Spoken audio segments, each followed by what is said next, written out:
Welcome to the 121st Annual Meeting of the Southern California Golf Association. Due to the current local and state health guidelines, we are conducting a meeting virtually. To prepare for this unique format, earlier this month we asked our member clubs to vote their proxies in advance of the meeting. I would like to thank a few individuals on our team who were instrumental in creating this meeting in this format. Chris Knowles, Frank Moore, and Jason Nibel. Before we begin, we'd like to thank many special guests from the various allied associations. We are fortunate to work with our many outstanding colleagues to benefit the golf community. There was never more evident a time than this year when we collectively work together to keep golf moving forward in trying times. We lost a few individuals who contributed to golf in Southern California this year. Dirk Kingman was an outstanding member of the SCGA family. He served as president of the association in 2001. In addition, he was also the past president of several SCGA-rated golf entities, including Golf Course Management, Inc., the board that governed the SCGA golf course, as well as the California Golf Association and the Pacific Coast Golf Association. His engagement did not end with the SCGA, as he also served as president of both La Jolla Country Club and the Century Club, where he was engaged with the PGA Tour stop in San Diego, as well as the initiative to bring the U.S. Open to Torrey Pines in 2008. And if that were not enough, he was also a member of the USGA Regional Affairs Committee. Dirk was an outstanding individual and extended his contributions to the SCGA long after his board service, continuing to be a member of the course rating team. His dedication, intelligence, and commitment to service were all factors that led to his many leadership roles in golf. It was an honor and a privilege to work alongside of him for 30 years. This year we also lost Millie Stanley. Millie was a legendary figure in Southern California golf, successfully competing in local, regional, and national championships. She won club, city, state, and association championships multiple times, sometimes as many as double-digit victories. Her history has a direct tie to Long Beach State University, where she enrolled at the age of 47 and starred for 4 seasons, and even served as a player coach in her final season in 1980 while earning her degree. She then led the team for 4 more seasons in the competitive WCAA and eventually was inducted into the Long Beach State Hall of Fame in 1988. Millie was also a charter inductee into the Long Beach Golf Hall of Fame in 1996 and inducted into the Women's Golf Coaching Association Hall of Fame in 1989. Her commitment to local golf did not end there, however, and as a tribute to her, the WSCGA named a championship trophy in her honor, and that legacy continues today with the Southern California Golf Association's Women's Amateur Championship Trophy bearing her name. Finally, we also lost long-term SCGA volunteer Taylor Woodward. Taylor was the recipient of the 2016 SCGA Jim House Award, which recognizes the work of an exceptional volunteer. He was active with both the championships and golf operations and course rating departments for over 20 years. We will always remember his kind and gentle demeanor and his tremendous intelligence. He was a true friend of the SCGA and all who knew him. We will remember fondly the exceptional contributions that these 3 individuals contributed to the SCGA and to golf in Southern California. And prior to moving into the business meeting, I would also like to acknowledge some key people who are very important to the association. On the screen, you will see a list of living past presidents of the SCGA. Included in the names are those who served with the Heritage Associations, including the Public Links Golf Association of Southern California, the Women's Southern California Golf Association, the Women's Public Links Golf Association, San Diego County Women's Golf Association, and the Desert Women's Golf Association. The leadership and dedication of this group continues to have an impact on golf in Southern California, and we thank you all for all your significant contributions. And now I'd like to introduce the SCGA President, Fred McFarland. Welcome to the 121st Annual Meeting of the Southern California Golf Association. The SCGA is proud to continue its service to our member clubs and to golf in our region, and we're pleased that you have joined us for this occasion. The purpose of today's meeting is for the SCGA Board of Directors and staff to introduce newly elected board of directors, report to our member clubs and activities and accomplishments, conduct official business of the SCGA, and acknowledge our special award winners. I would like to call the annual meeting to order. I'm pleased to report we have a quorum present for today's meeting. The minutes of the 2019 annual meeting have been approved by the board of directors, and they may be forwarded to any interested individual who requests one. It is now my pleasure to call upon Treasurer Mike Ortega for the Treasurer's Report. The SCGA has engaged the services of the accounting firm of Square Milner to provide the annual audit for the association as well as the SCGA Junior Golf Foundation. Representatives of Square Milner completed the audit for the 2019 fiscal year and found the results of the association, operations, and cash flows to be in conformity with the generally accepted accounting principles. The audit results were reviewed with members of our Audit and Finance Committee, and copies of the financial statements were distributed to the Board of Directors of the Association. The SCGA utilizes the services of Bank of New York Mellon to handle investment portfolio. Following some challenges in the early part of the year, in conjunction with the initial stages of the pandemic, we are pleased to report the portfolio made a substantial comeback in the summer and early fall. 2020 has been a challenging year to say the least. In mid-March, the following local and state orders we adapted to deal with the issues we faced. Those changes involved our staff, membership renewal, and conduct of all activities. We are appreciative of the tremendous support we received from our membership during the difficult period. The first 2 quarters of the year featured reductions in revenue to membership, competitions, and outings, as well as sponsorship and advertising. The third quarter has fortunately seen significant recovery to both membership and competition. As a result, we project budget estimates for the current 2020 fiscal year will be closer to meeting income and expense projections for the balance of the year, which ends December 31st. Current assets for the association include headquarters property and building in Studio City. We are pleased to report that the association is deemed to be in sound financial condition. I will now turn the program back over to Fred McFarland. Thank you, Mike. We're now in the 28th year of our SCGA Club Delegate program. It was initiated to foster our communications and relations with our member clubs. We are pleased to announce we now have 676 active club delegates. Many of our club delegates are joining us today as representatives of their clubs. We welcome you, and we thank you for your participation in the Club Delegate program. Now I'd like to invite Suzanne Kelly, the SCGA Junior Golf Foundation President, to provide us with an update on our foundation. Thank you, Fred. First of all, I'd like to thank all the staff, volunteers, coaches, donors, and other supporters who make our work possible. I am very pleased to share exciting updates from the foundation. Despite the challenges that we have had to overcome this year, we've made great strides in advancing junior golf in Southern California. Together, we are changing the game of junior golf. Before we highlight some of our successes from the year, I'd like to take a moment to acknowledge the ongoing health, economic, and social challenges that many members and families of the communities in which we work are facing, and renew our commitment to making golf a safe, accessible, and welcoming space for all kids.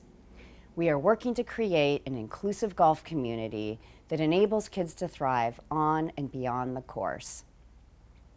In our player and youth development program, we have a 37% female participation rate compared to the national average of 23%. Additionally, more than half of our participants are Latino and Black, which is changing Southern California's junior golf population to better match our actual population. We are committed to continuing to press for change and growth within the game of golf and growing diversity and inclusivity within the sport. Though a return to in-person programming, albeit modified, is on the horizon, the past year has been marked by a significant change in priority as we have had to find inventive ways to connect with our juniors in a virtual setting. Our instructors have created fitness and swing tip videos for juniors to do at home, hosted virtual club fittings with contactless golf pickup, and put on girls' golf hangouts on a Zoom, including a college golf panel, arts and crafts nights, and of course, a dance party. It's been a challenge, but our community continues to engage in the ways that we have available. Through this brief video, you'll get an inside look at how we've taken our normal 8-week golf class and turned it into a virtual program that continues to support our juniors and help them develop their golf game. Hi, I'm SCGA Junior Coach Lauren here with a fun tip to help you with your golf game. Today, Virtual programming is basically bringing our group golf classes online and making it available for everyone anywhere. What we're doing is trying to create that community and make sure that kids are still able to learn golf from their home. Our curriculum is designed not just for juniors to repeat drills, but become better golfers and all-around athletes. We want to make sure that they're able to bring these golf skills that they're learning in our virtual program out onto the golf course and improve as players. Instead of just assigning them golf activities or having them go to the golf course and do drills, they're able to go and research a college coach and talk about course management and do various parts of golf that will help them become better players. It's not just drill after drill. How I stay connected with my SCG junior coaches is with this app called Seesaw. In Seesaw, coaches upload activities for juniors to do by the end of the week on Sunday, and then juniors have to finish that task by Sunday, and then they get to report whether they like it or not. And the best part about it is not only do we have Seesaw, we can also stay connected through video chat by Zoom meetings. We get to talk about what has been happening with our day, how do we like the activities, and whether they're good for us or not. I felt excited about SCGA Junior starting a virtual program because it allowed me to interact with my golf friends. What I'm most excited about virtual programming is interacting with my fellow peers and my coaches online while I'm still being indoors, even though golf is an outdoor sport mainly. We really want to create community in our virtual programming, and so we are able to do this through those weekly Zoom calls, whether it's playing games or having an open discussion on who your favorite golfer is, just making sure that we're continuing to build friendships while staying online. My favorite part about virtual programming is being able to connect with the juniors on a different level. Since they are using the Seesaw platform, they're able to express their creativity in different ways that me as an instructor, I have not been able to see on the golf course. My favorite virtual programming moment is talking with my friends through meetings. We say funny stuff, we write funny things in the chat messages, and we also write what has been going on with our day, how are we doing, and I can receive feedback from my coaches. I'd recommend virtual programming because it gives juniors the flexibility to complete these activities whenever they're available and at any place. They're able to have fun with their friends while staying in their SCGA junior community and getting better at golf. This is a new opportunity for junior golfers to learn, and this could be a new option for golfers to take in case they can't go to the classes personally. I feel so excited. Bye, everyone. Bye, everyone. Bye.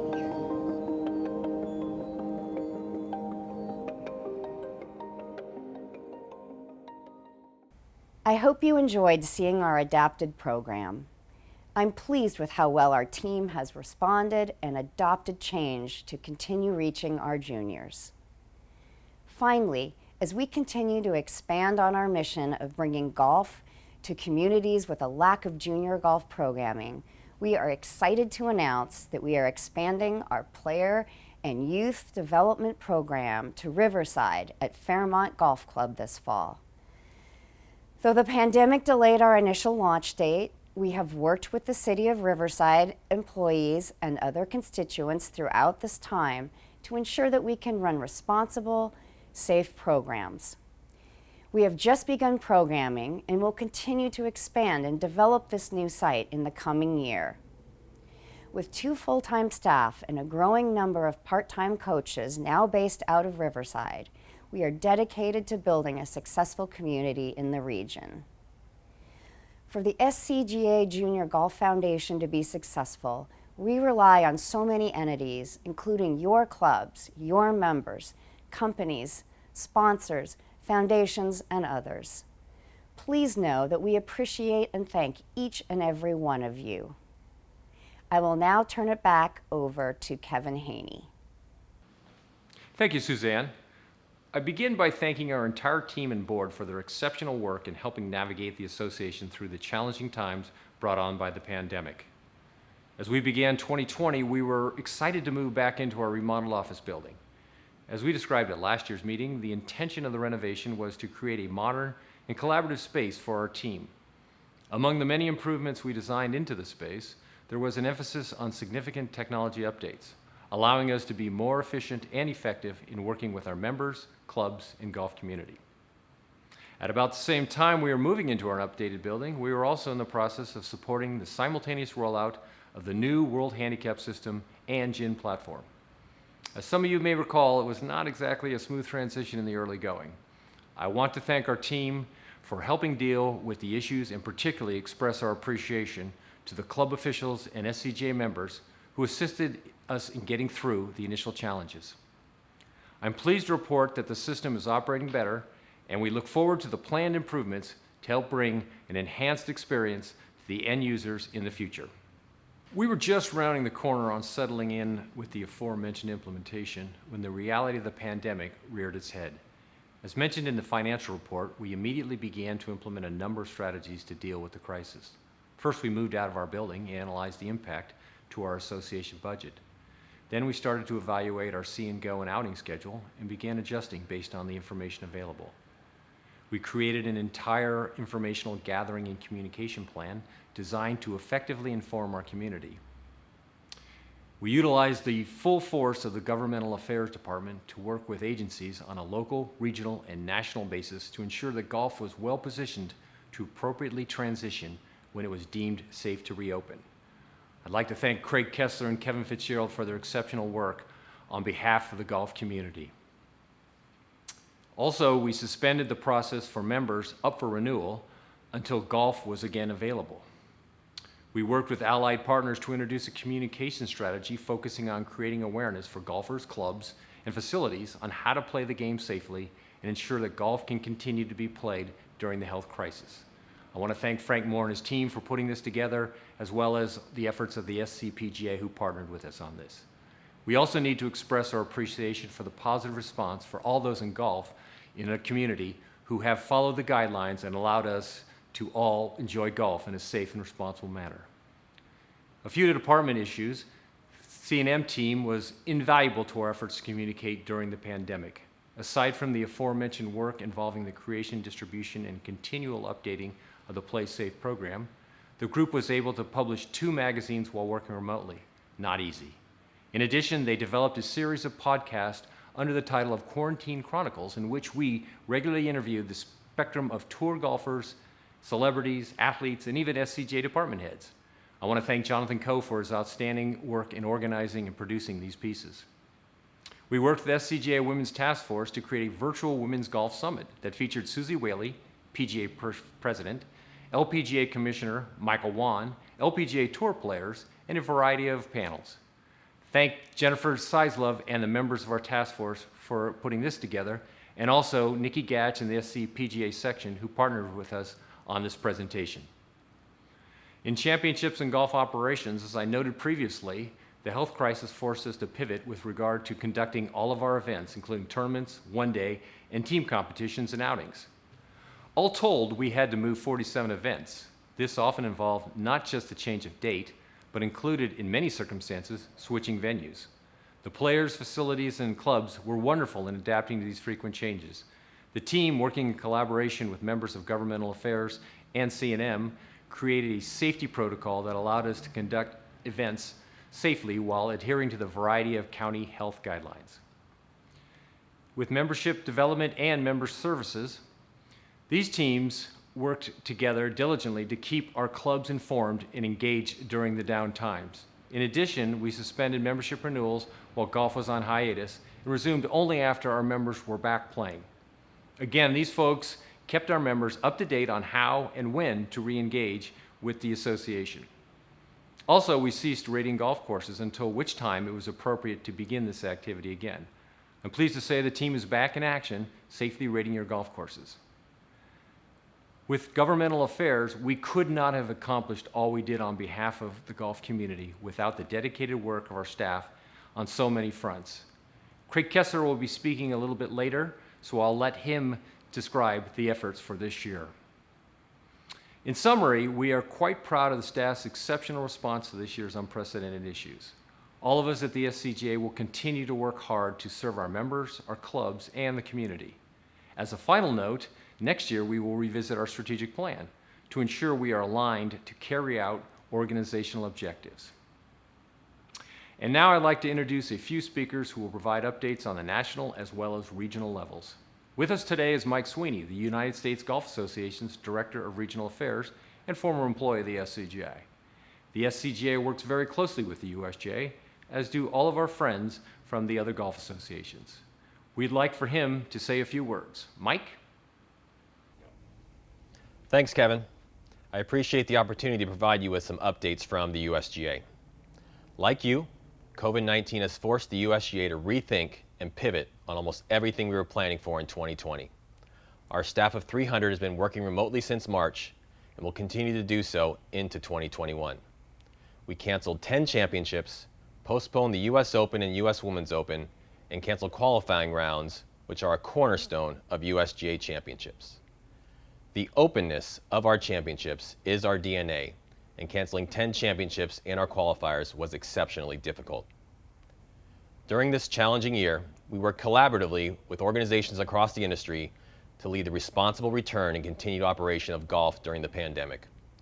I especially want to applaud the joint efforts put forth by the SCGA and the SCPGA in your work to keep the Southern California golf community informed on our constantly evolving health protocol landscape. In March, we created a COVID-19 resource page to provide useful information for everyone within the golf community on how to play and manage the game safely. We showcased how flexible the new rules of golf and rules of handicapping are when modified to play under the current conditions. And despite this challenging year, I do have some positive updates to share. First, congratulations to SCGA member Rose Zhang, who won the US Women's Amateur in August and has been the #1 ranked amateur in the world. Her win earned her an exemption into next year's Women's Open at the Olympic Club. We are proud to have conducted 3 national championships so far and will conduct a 4th in December with the Women's Open. We are planning to host the full slate of 14 national championships next year, highlighted by a return to Torrey Pines for the US Open in June. We can't forecast what the health protocols will be in San Diego County then, but we are hopeful to have fans on site again. And whether it's on site or online, we look forward to working with the SCGA to provide an outstanding member experience around next year's US Open and again in 2023 when the Open returns to Southern California at the Los Angeles Country Club. Another positive is interest in the game is soaring. Whether it's social golf or tournament golf, people want to spend time outdoors, and golf is providing that recreational outlet. We recently had a record number of entries for next year's Women's Fourball Championship and close to record numbers for next year's Men's Fourball Championship. I know the SCGA and other golf associations around the country have seen similar record entry numbers for their championships and events. This highlights the exceptional playing opportunities the SCGA provides to its members. To the golf facility operators listening today, I would love to hear your stories about new golfers coming to your course for the first time and lapsed golfers returning. Cultivating outstanding golf experiences is one of our strategic pillars that you will see us focus on next year. We know how challenging it is to operate a golf course as you face significant resource pressures, especially the availability and cost of labor and water.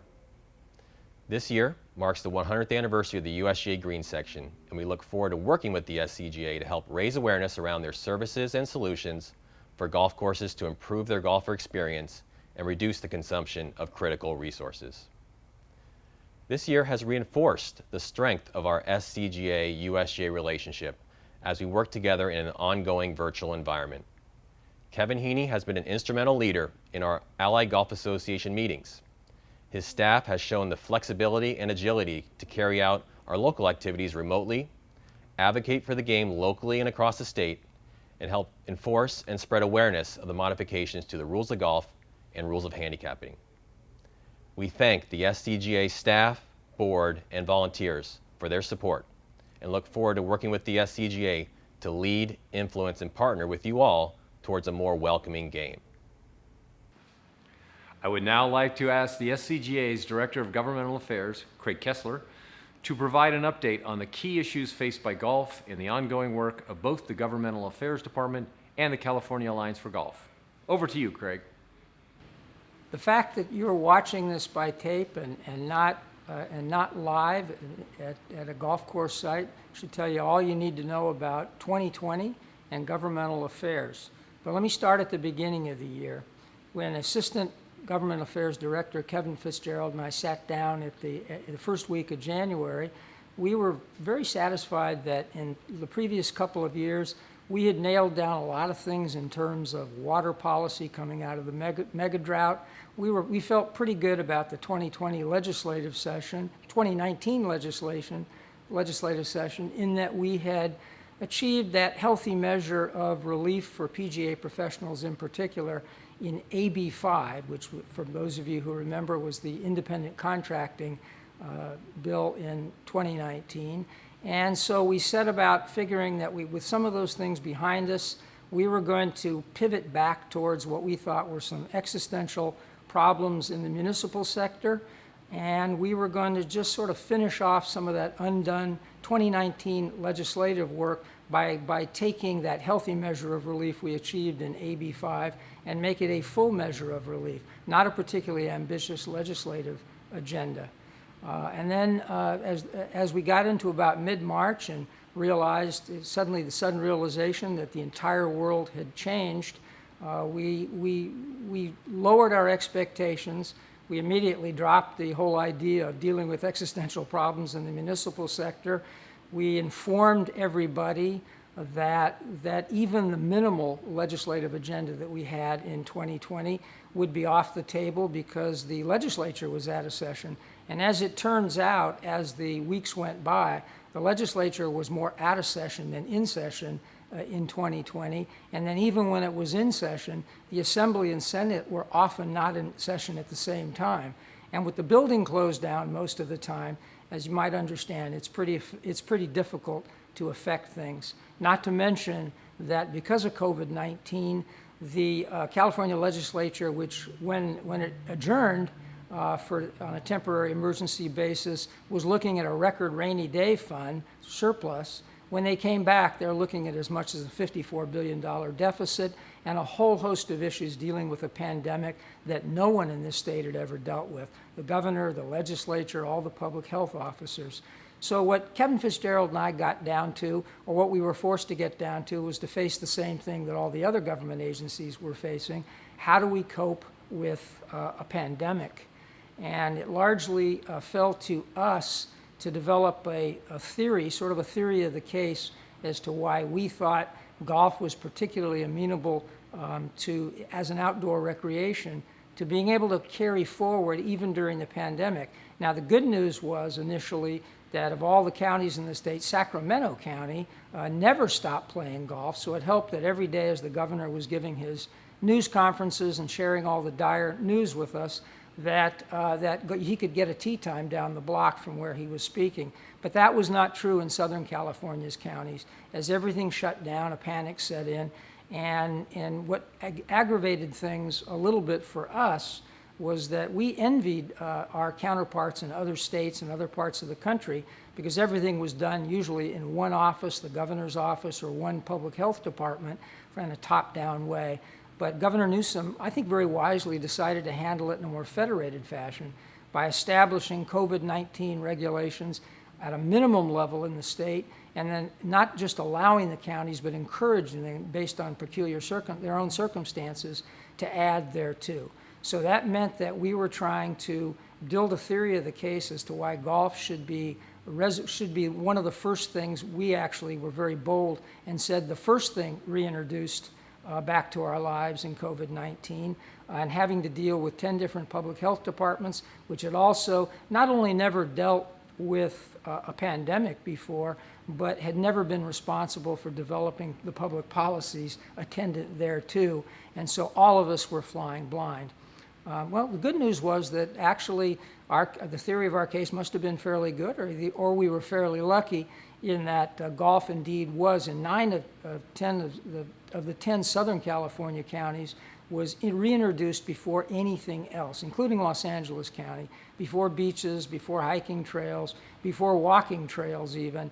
And then we were, of course, and I think the SCGA, and this involved all the departments, whether championships and golf operations, and particularly communications, to get out there and lobby all of our golf courses and our golfers to make sure to make them understand that a bright light was shining upon them because they were the only activity that was going forward. That meant that the eyewitness news could stop at any particularly public golf course, film things, and one bad picture would probably set that behind.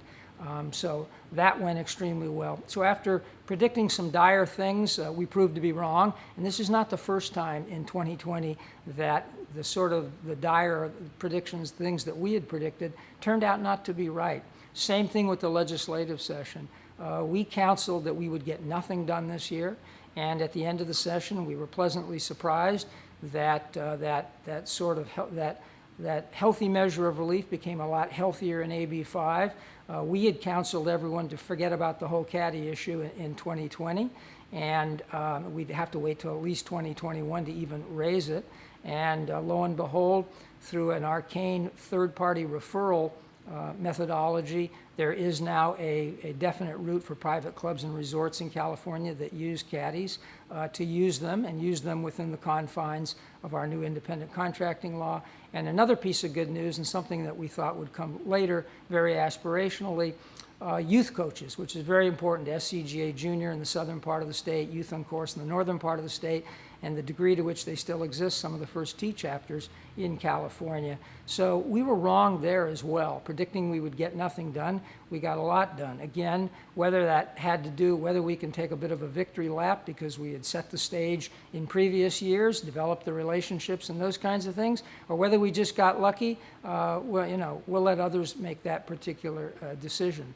So in many, many ways, and then the added benefit is even when golf came back first, a lot of the ownership groups, a lot of the management groups openly stated, is it really worth it to open? Is anyone really going to play? And then probably the greatest surprise of all, this is not necessarily a governmental affairs surprise, but it was a great surprise and encouragement for the golf industry in California. Plays up 21%. And that's not just a honeymoon period where it was up. Those things are being sustained. So all things considered, a year which started out with some ambitions about municipal golf and some ambitions about a legislative agenda, we dimmed those ambitions and expectations and then proved to be wrong on all counts. Things turned out to be much, much better than we ever thought. Whether that is a brief for in future years lowering expectations and predicting bad things and we'll come up with a better result or not remains to be seen. But we look forward to those challenges in 2021 and the degree to which we predict bad outcomes. I hope we're wrong then as well. Thank you, Craig. The entire Southern California golf community knows how critical your work and that of Kevin Fitzgerald has been in guiding our association and allied partners to the safe return of golf this year. Now, I turn to Chris Wilson for the announcement of the 2020-2021 SCGA Board of Directors and Officers. We appreciate the response from our clubs in voting for this year's Board of Directors for the SCGA. This was the first year that we employed voting by proxy, and we received an outstanding response from the leadership of our clubs. It gives me great pleasure to announce the SCGA Board of Directors for the year 2020-2021. Marcus Allen, the Farms Golf Club. John Fisher, the Los Angeles Country Club. Lynn Haraway, Porter Valley Country Club. John Cabarra, Screaming Eagles Golf Club. Matt Lyons, Sherwood Country Club, Riviera Country Club, and Indian Wells Country Club. Zach Moran, Golf Course Superintendents Association of Southern California and Olivas Links Golf Club. Tom Rule, Briarwood Golf Club. Robin Richter, Center Club of Orange County Golf Society. And immediate past president Fred McFarland, Industry Hills Golf Club. We would also like to announce that the following individuals have been elected by the SCGA Board of Directors to serve as officers for the association for the 2020-2021 year. President Bob Livingstone, El Dorado Park Men's Golf Club and Recreation Park Men's Golf Club. Vice President Nikki Gatch, SCPGA Tour alumni. Secretary Mike Ortega, Skylinks Golf Club and Gauchos and Gringos. Treasurer Wee Dang, Griffith Park Golf Club. And now it is my pleasure to turn over the podium to newly elected President Bob Livingstone. Thank you, Chris. And let me say, as you leave our board, I know that I and the people who served with you wish you the best. And thank you both for your service and, more importantly, for your great friendship. Fred McFarland, you and I joined this board the same year, and we have seen quite a lot. You were the first person to come on the SCGA board as the result of a conscious choice to expand our governance beyond the historic model of being in the leadership of a local golf club, but because of your business and communications acumen. Your successful service has shown that that philosophical change was a good thing that has improved the operation of our association. A few years ago, we struck a deal based on my work schedule that resulted in you being president this year rather than me, and neither of us could have predicted anything like what has happened. I know I speak for the board and the staff, and I think all of our SCGA members would agree that we were lucky to have you and your background, your temperament, your collegial manner, and your talents in the 2020 year that materialized. I know you have some comments, but on behalf of the members of the SCGA, the board members with whom you have served, our past presidents, and our staff, I am pleased to be able to make two presentations to you. The first is a pictorial montage of your time on the board, and the second is a glass membership card symbolizing an honorary life membership in the SCGA that the board has bestowed upon you. I will turn the program back over to you now for some departing comments, but I have been asked by everyone that attended this year's SCGA Amateur Championship at Goose Creek to do so in the following manner. Now on the tee, from Culver City, Fred McFarland. Thank you, Bob. I have greatly appreciated your wisdom, advice, input, and feedback throughout 2020 in your previous role as Vice President of the SCGA Board of Directors. You assumed the SCGA presidency this year, bolstered by the deep respect and high regard we all have for you. For those of you throughout Southern California who may not know Bob Livingstone, let me just say this. 3 words define him: trustworthy, thoughtworthy, and dependable. If Bob tells you he's going to do something, he gets it done. Bob is also a rules of golf maven. He's one of the people I have relied on time and again at major SCGA competitions to make sure my rulings were by the book. Kind of quaint phrase now that the rules of golf are on a smartphone app. Bob Livingstone is one of the good guys in golf.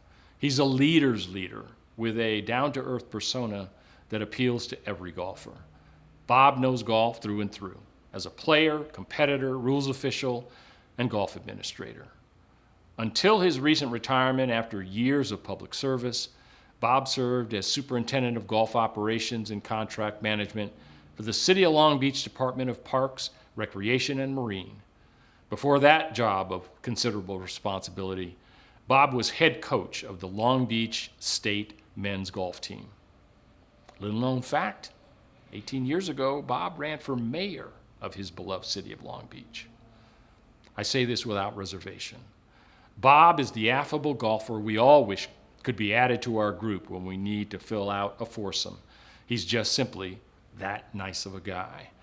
And with his knowledge of golf, its history, its people, and how the game fits into your world is downright encyclopedic. Bob, I know you will have a tremendous year at the helm of the SCGA. I'll be around during the upcoming board year as past president to assist you in any way you deem helpful and productive. I don't need to wish you well. I already know how excellent your presidency will be as we complete this year and move through 2021. Past President Chris Wilson is equally deserving of my thanks and appreciation for his long tenure on the SCGA board and his unqualified support of me throughout this year as past president. I thank Chris for urging me to take a moment to enjoy the experience and then keep pressing forward. It was great advice, particularly this year, a year we'll all remember for a long, long time. But before I recount how our SCGA year went, I'd like to look back more than a decade ago when I began my relationship with the SCGA and subsequently joined the board of directors. In February 2009, I got a call from Frank Moore, SCGA Director of Communications and Marketing. He had a simple ask. Do you think you'd have time to help me as a volunteer, use your background in media and communications, and bring some new ideas to the discussion table as we think about the current and future direction of the SCGA and how we communicate with our members? I know you play golf a lot. What do you think? Simple enough request, I said. Sure, why not? I have a lot of clients, but I have a little time. I can devote some of it to helping you out. Hopefully, some of my ideas will have some merit. At the time, I had very little knowledge about the SCGA, how it worked, who it served, and who the people were in the organization who were making decisions that made things happen. Frank asked me to serve on his newly formed SCGA Communications and Marketing Committee. He sent me a raft of background material on the SCGA and asked me to review the association's website and its signature print publication, For Magazine. He asked me to be honest and candid, so I was. The SCGA website, I told him, was uninspiring. It was not a place I would spend much time, maybe a minute or two, and even that would be stretching it. As for Magazine, I told Frank that while it was good at chronicling the competitive exploits of some accomplished players, it would not be a publication I would have read very deeply had I been an SCGA member. Of course, that's not the kind of sentiment paid advertisers like to hear. What followed was a whirlwind of activity as Frank guided the Communications and Marketing Committee on a bold endeavor to rebrand the SCGA's identity. We spent months working with Frank and his staff to add shape and dimension to our ideas. Our hard work was marked by teamwork and collegiality. I was putting in almost as much time in our efforts as I was doing for my paying clients. After serving on the committee, I found out others did likewise.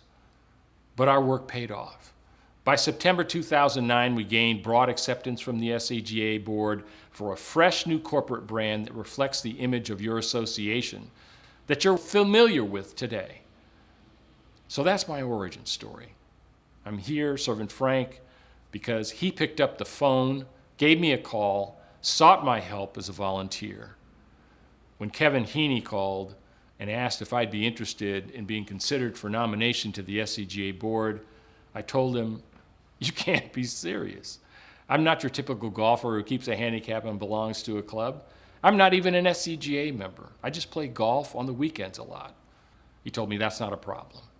We need a perspective like yours on the board. You have a lot of experience in media, communication, and government affairs that would be an asset. Your work on the Communications and Marketing Committee has shown that. What followed from my conversation with Kevin was a lunch at a downtown LA club with the president of the SCGA Board of Directors. And with that, ladies and gentlemen, my journey on the SCGA Board of Directors began. You elected me to serve as a director on the board on October 26, 2009. Little did I know at that time what the future would hold, either for me or the SCGA. But I promised myself I would give it my all.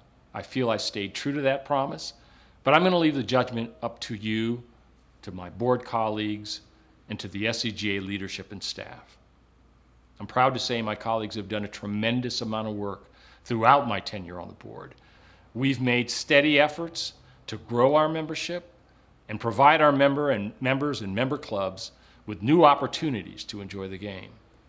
We've provided greater financial support for the SCGA Junior Golf Foundation during my tenure, and that's hugely important as an accomplishment for our young people who are interested in golf and the future growth of our game. Your SCGA staff have shown themselves to be forward-looking professionals who can manage anything thrown at them, including a killer virus. 2020 has served as a classic example of your membership dollars at work. The novel coronavirus brought golf to a halt. But as that shutdown occurred and our safe-at-home lockdown was ordered, the SCGA government relations staff began mapping out a strategy to bring your golf game back online. The key to their strategy was convincing public health officials that golf could be played safely if golfers agreed to adhere to some sensible public health guidelines. The SCGA communications and marketing team had the task of persuading Southern California golfers of all stripes, women, men, public, private, seniors, and junior golfers too, to do your part. Play safe. And you responded. And because you played safe, by wearing masks where required and maintaining physical distance, we're all able to play golf today. Better still, if we maintain this effort until there's a safe and effective vaccine for SARS-CoV-2, you should be able to avoid a golf shutdown during the cold winter months that lie ahead. Yes, it's been an extraordinary year.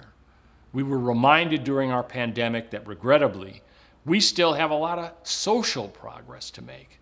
But working to achieve positive social change is an enduring goal. It's only when we stop trying to be better as a society that we experience serious problems. So 2020 wasn't the year I expected at this time last year, but looking back, I wouldn't have changed a thing.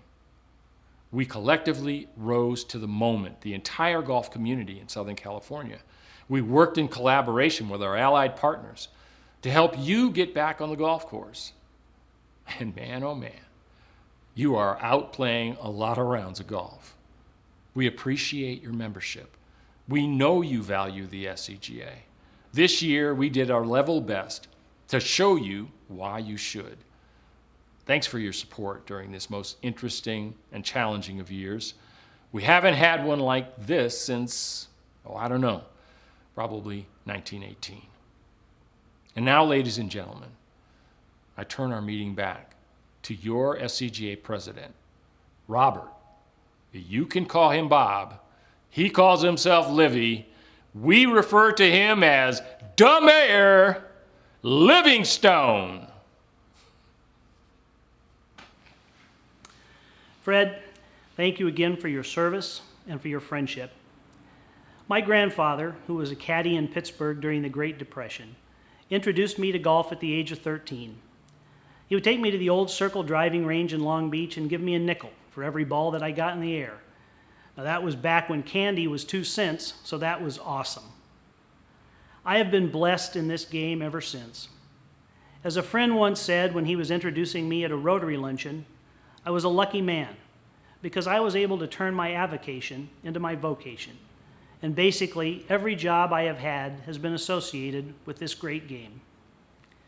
28 years ago, I sent a letter to then SCGA President Paul Jenkins offering my services as a rules official.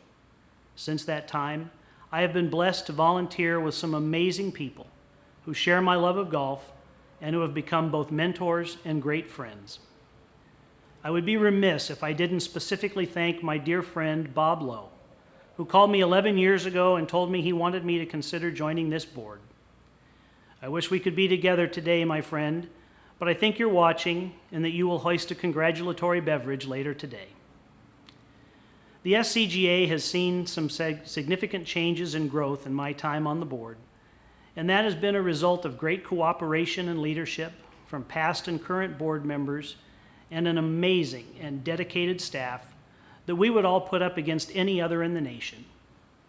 As Fred has said, the last half year hasn't been what anyone expected, but your association has been a leader, whether it was the role we played in golf coming back out of the pandemic, the hard work of the staff to be ready with services and activities the minute the game returned in various counties, or if it was reacting in record time to changes in protocols.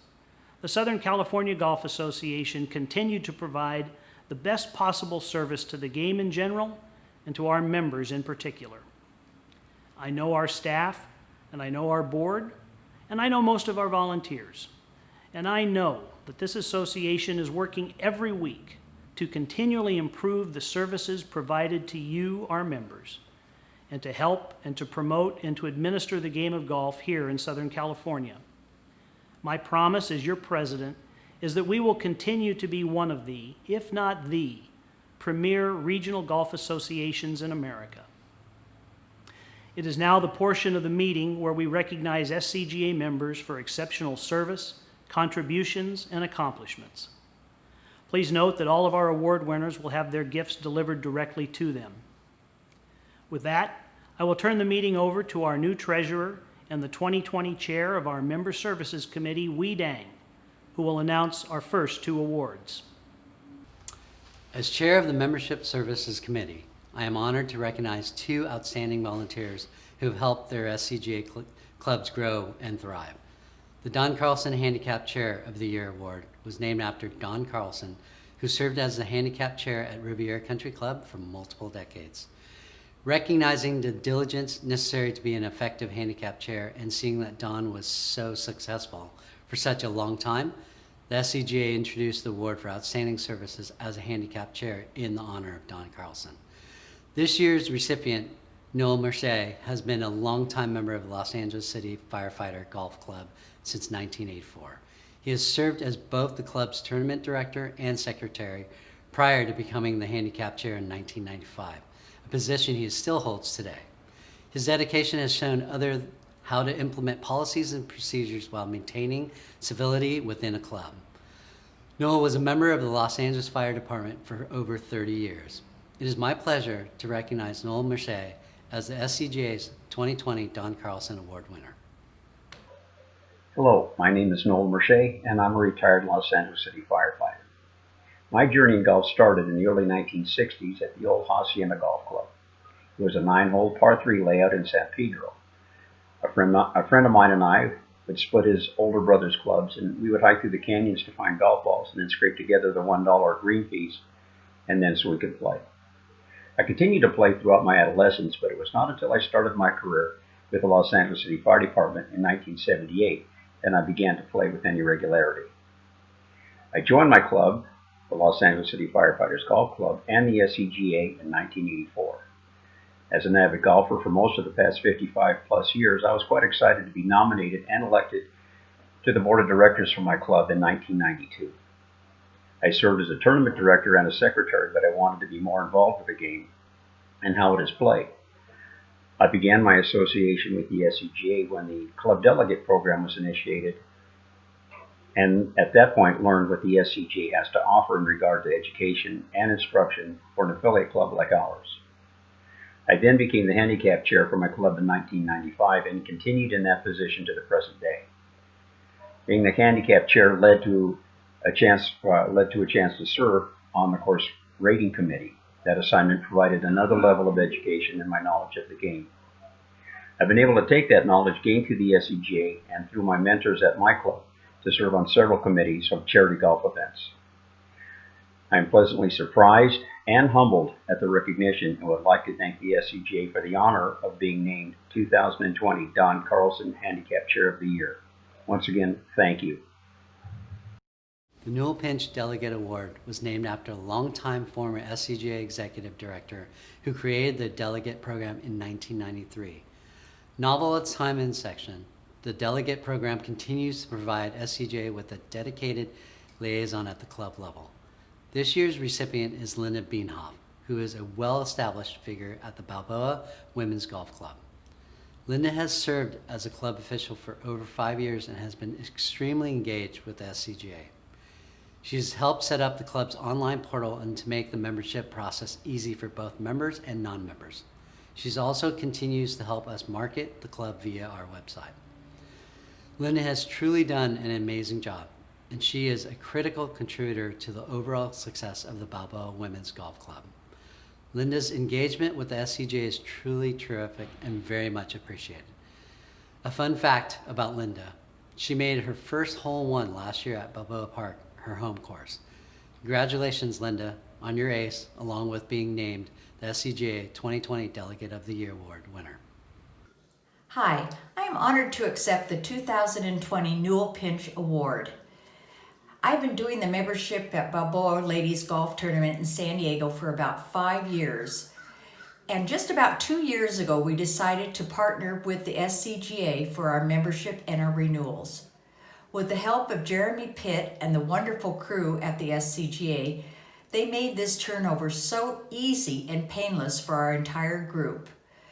We really look forward to this joint collaboration in the future and our continued working relationship with the SCGA. Thank you so much.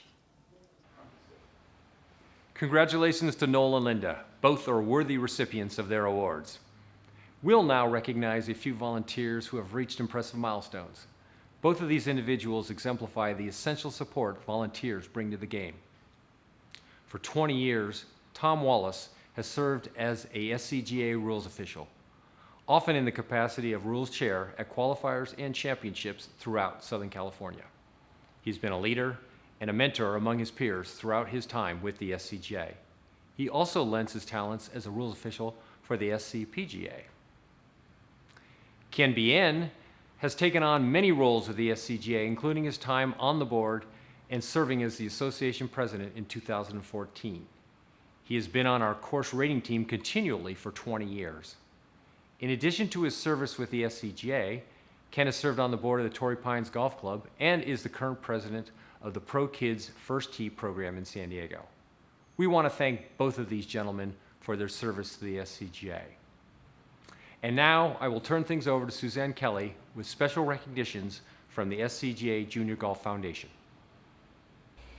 Thank you, Kevin. The SCGA Junior Golf Foundation would like to present 2 awards that are meant to recognize critical supporters and to express our thanks. Our first award is the SCGA Junior Golf Foundation's John Argue Founders Award. This award was established to honor SCGA Foundation founder and former SCGA president John C. Argue. Mr. Argue, a leading civic figure in Southern California for several decades, was most notable for his efforts in bringing the 1984 Olympic Games to Los Angeles. Although John divided his time between business, community, and philanthropic endeavors, golf was his greatest passion. Whether playing the top 100 rated golf courses in America or chairing the 1983 PGA Championship at Riviera, he was extraordinarily committed to the game. Through the combination of his leadership and community commitment, proceeds from the 1983 PGA Championship established the SCGA Junior Golf Foundation. This year, our board has decided to give this award to one of our most ardent supporters, Friends of Golf. As you may know, Friends of Golf is a critical funder and partner to so many, including college programs, high school programs, and junior programs. For us, their support dates back more than 10 years, but most critically was their seed funding in 2015 that allowed us to launch our player and youth development program. Now, 5 years later, they continue to be an ongoing and impactful partner to the SCGA Junior Golf Foundation. Through their support, the program, which was initially at one facility in one community, has grown to 6 sites in 3 communities across Southern California and continues to grow and serve more and more youth. With an emphasis on high-impact golf programming that focuses on positive youth development, our juniors are being mentored by local coaches and role models and learning life lessons, all thanks to Friends of Golf and their belief in this effort. I'd now like to turn it over to John Hoffman from Friends of Golf, who's accepting the Founders Award on their behalf. Hello. My name is John Hoffman, and I am the president of the Friends of Golf. On behalf of our chairman and CEO, Sal Cimbolo, and all of the members of the FOG Board of Directors, I would like to express our sincere appreciation to the SCGA Foundation for choosing FOG as this year's recipient of the John Argue Award. While FOG has been a long-term supporter of SCGA Junior, we significantly increased our annual donations after some exploratory meetings in 2014 with Kevin Gigax and Jim Vernon, who was the SCGA Junior president at that time. Now, almost $400,000 later, we have proudly watched dynamic growth of the programming for underserved youth, as well as amazing geographic expansion. In fact, this year, SCGA Junior has expanded its coverage of on-site programming in the San Fernando Valley and very recently also in Riverside. It also developed and introduced a leading-edge virtual programming module to keep our kids involved as we deal with pandemic restrictions on in-person classes. Friends of Golf is so proud to partner with SCGA Junior in introducing golf and all that the great game has to offer to underserved youth. Thanks again for your recognition of FOG. Our very best wishes for continued growth and success to SCGA Junior. Thank you, John, and thank you again for your continued support. Our second award is the SCGA Junior Golf Foundation President's Award. This award is given annually to an outstanding volunteer or SCGA club that significantly furthers the mission of the SCGA Junior Golf Foundation. This year, I am excited to present the award to longtime volunteer Becca Ramirez. Rebecca first got involved with the foundation as a volunteer in 2014 when her son Philip was a program participant at Pico Rivera Golf Course. Paying it forward runs in the family, as Philip is now a coach in that same community. As a volunteer and member of the parent committee in our Southeast Los Angeles community, Rebecca tirelessly works on local fundraiser projects. She most recently served as chair of last year's helicopter ball drop fundraiser, which raised more than $4,000 for local programming. She is an advocate for our program by recruiting new families and volunteers, spreading the word to community stakeholders, and connecting us with local organizations and individuals. Ultimately, she has been the eyes, the ears, and the voice for the SCGA Junior Golf Foundation throughout our community. I'd like to introduce Becca Ramirez, who would like to say a few words. I want to thank the SCGA Junior Foundation for honoring me with this award. I'm very humbled by it. First of all, I do want to thank a couple people that allowed me to participate in this game we call golf. First of all, I'd like to thank Casey Wilkie for being there and showing me all the beautiful things that it has to offer. And secondly, and third will be Eric Kosalak, who has always been there by my side to show me how to swing a club and to demonstrate that to others.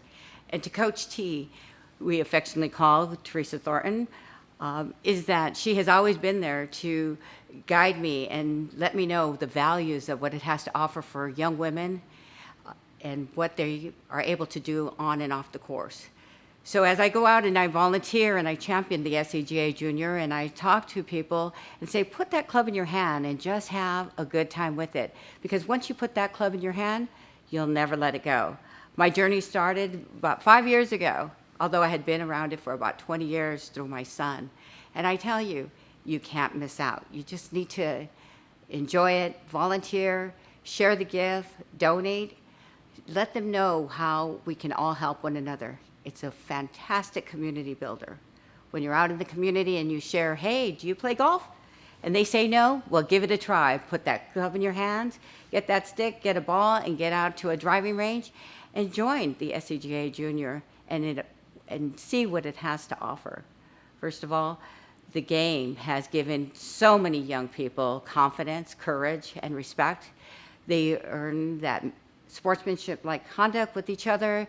They learn how to shake hands and say thank you and please, and it's a wonderful thing. And from a parent's perspective, that's what we want for our youth. How do we give forward? And that's what SCGA Junior does within a community.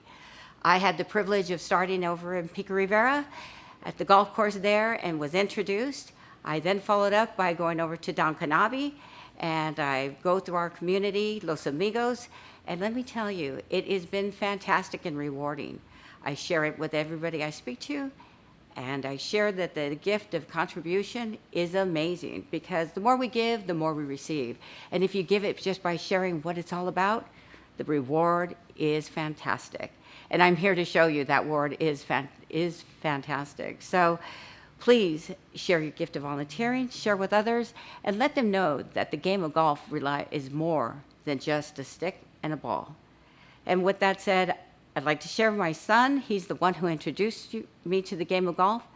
My son was epileptic, wasn't able to play the sport, and he was introduced. And let me tell you how it's changed our lives as a family, how it's changed his life as an individual. He got out there, built confidence. It gave him an opportunity to play with other children where he wasn't able to play contact sports. But you get out on that course and the freedom it gives you is amazing. So please, as my motto has always been, it's an all-ability sport. So I thank you once again for this opportunity. I thank the SCGA Junior Foundation, and thank you for giving me the opportunity to speak with you, and I welcome you to the game of golf. Rebecca, thank you for your continued efforts over the year. I'd like to now pass it back to Kevin Haney to continue the awards presentation. Congratulations to Fogg and Rebecca on these award recognitions. And now to a staff milestone. Jeff Ninneman began his time with the SCGA as a PGA boat ride intern in 2003. He left to join the NCGA staff, but we were able to lure him back to the SCGA. Jeff is exceptionally talented in his oversight of our C&Go department, and the SCGA is the beneficiary of his vast array of skills. In his time with us, he has greatly expanded the number and, in particular, the quality of all of our competitive events. He is a great leader and a terrific asset to the association. Thank you, Jeff. On to the Jim House Award. We honor one of our superb volunteers annually with the Jim House Award. I had the great pleasure of working with Jim, who was a longtime volunteer and past president of the SCGA. Jim lived in Brawley and wore out a number of vehicles in attending SCGA events. He would go anywhere, and he was not afraid to roll up his sleeves to make sure a SCGA activity was carried out in the best possible way. I would now like to introduce Jeff Ninneman to acknowledge this year's Jim House Award honoree. Thanks, Kevin. It's an honor to celebrate this year's Jim House Award winner. He's been at it as a SCGA rules official since 2002.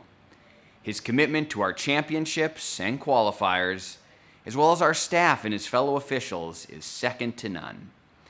He's treated every assignment the same and has often reminded me that the name of the tournament isn't what's important, it's the participants who are. Whether it's the SCGA Match Play Championships, his personal favorite, or a qualifier for the US Open or the SCGA Amateur Net, he goes about his role the same, because as he puts it, the players that day are the ones who deserve it. His love and passion for the game has spanned decades. His competitive career included competing in his youth against SCGA Hall of Famer Al Geiberger, to more recently playing in the California Net Amateur. A long-standing member at Red Hill Country Club, he was also the head coach of the men's golf team at Claremont McKenna College for 19 years, which included a Division III national championship in 2016. After believing he had finally hung up the coaching shoes, he was recruited to come back to Claremont McKenna as an assistant coach for the women's team. Simply put, he belongs in this game, and the game is better off because of him. Ladies and gentlemen, it is with great pleasure that I introduce the winner of the 2020 Jim House Award, Mr. Bim Jollymore. Good morning and welcome to Red Hill Country Club. and the final round of the SCGA Senior Amateur Championship. I am extremely honored to be receiving this award this year. I did not know Jim, but I understand that he made many a trip from his home in the Imperial Valley, put many miles on his cars, making his way to various tournament sites all over Southern California. There's two people who are missing today. They're no longer with us, Bob Wright and Owen Wilkinson.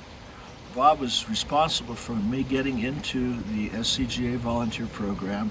It was actually here at Red Hill in the year of 2002. My golf team was playing a tournament, and Bob convinced me that this is something I should do.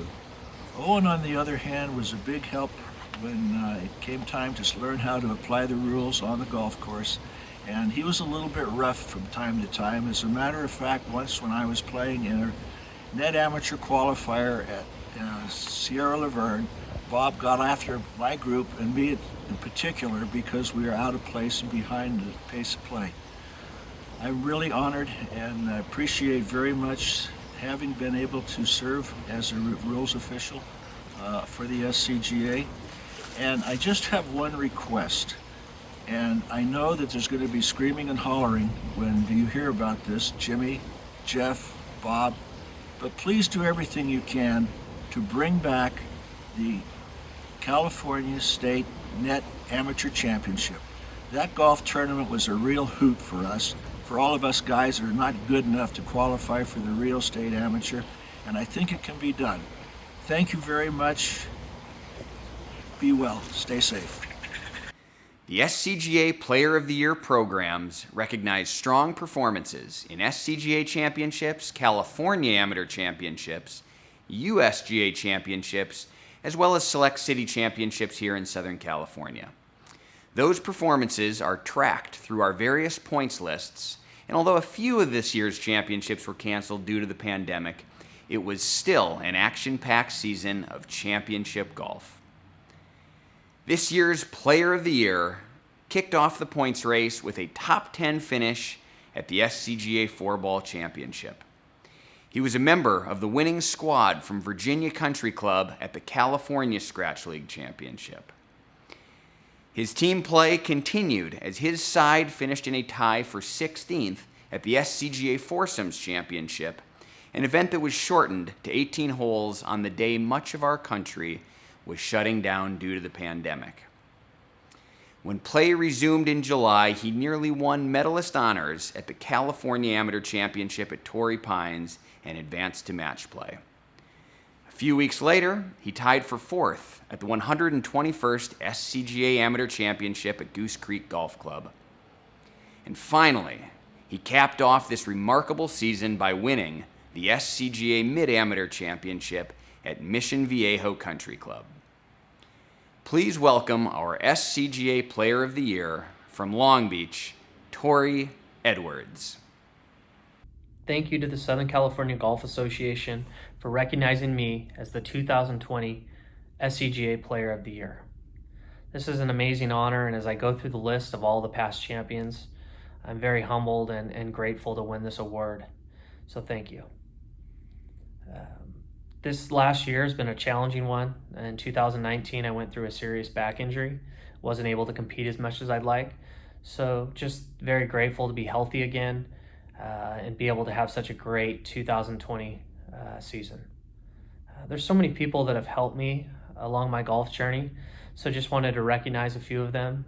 So first off, my family, mom, dad, and sister, for all the love and support that they've given me throughout the years. Without them, this award wouldn't be possible, so love them very much.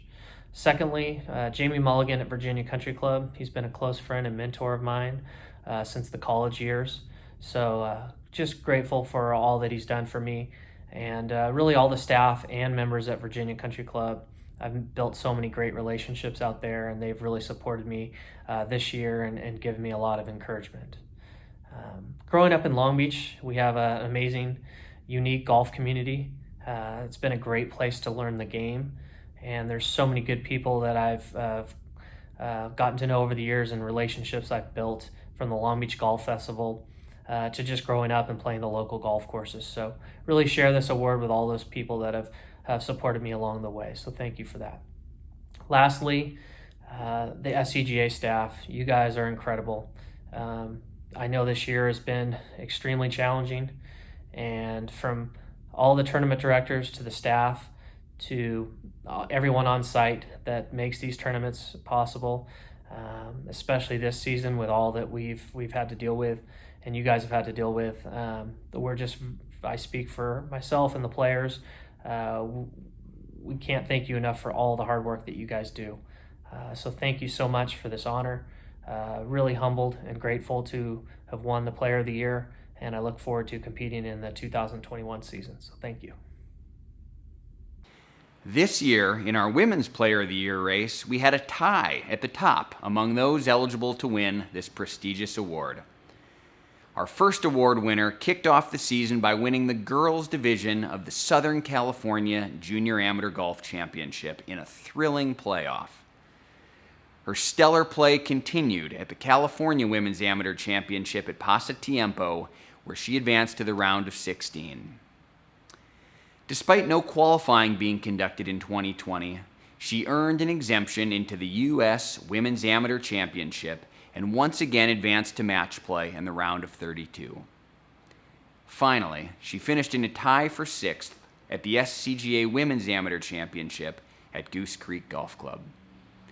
Congratulations to our co-SCGA Women's Player of the Year from Stevenson Ranch, Zoe Campos. Hi everyone. First off, I would like to say I'm very honored to be awarded Women's Player of the Year. It is an amazing accomplishment that I am very proud of. I would like to give a huge thank you to my parents for working hard in order for me to play this game. Also, Valencia Country Club, the Oaks, and all my friends who have followed me and supported me throughout my journey. Along with the SCGA for always doing a wonderful job with their events and everything they do for women's golf. My experiences with the SCGA is one I will forever be grateful and thankful for. With that said, I know everything has been different with this year with COVID, but I'm extremely happy to accept this award and greatly appreciate everyone involved. I hope everyone is well and healthy, and I cannot wait for more future experiences with this amazing association. Thank you.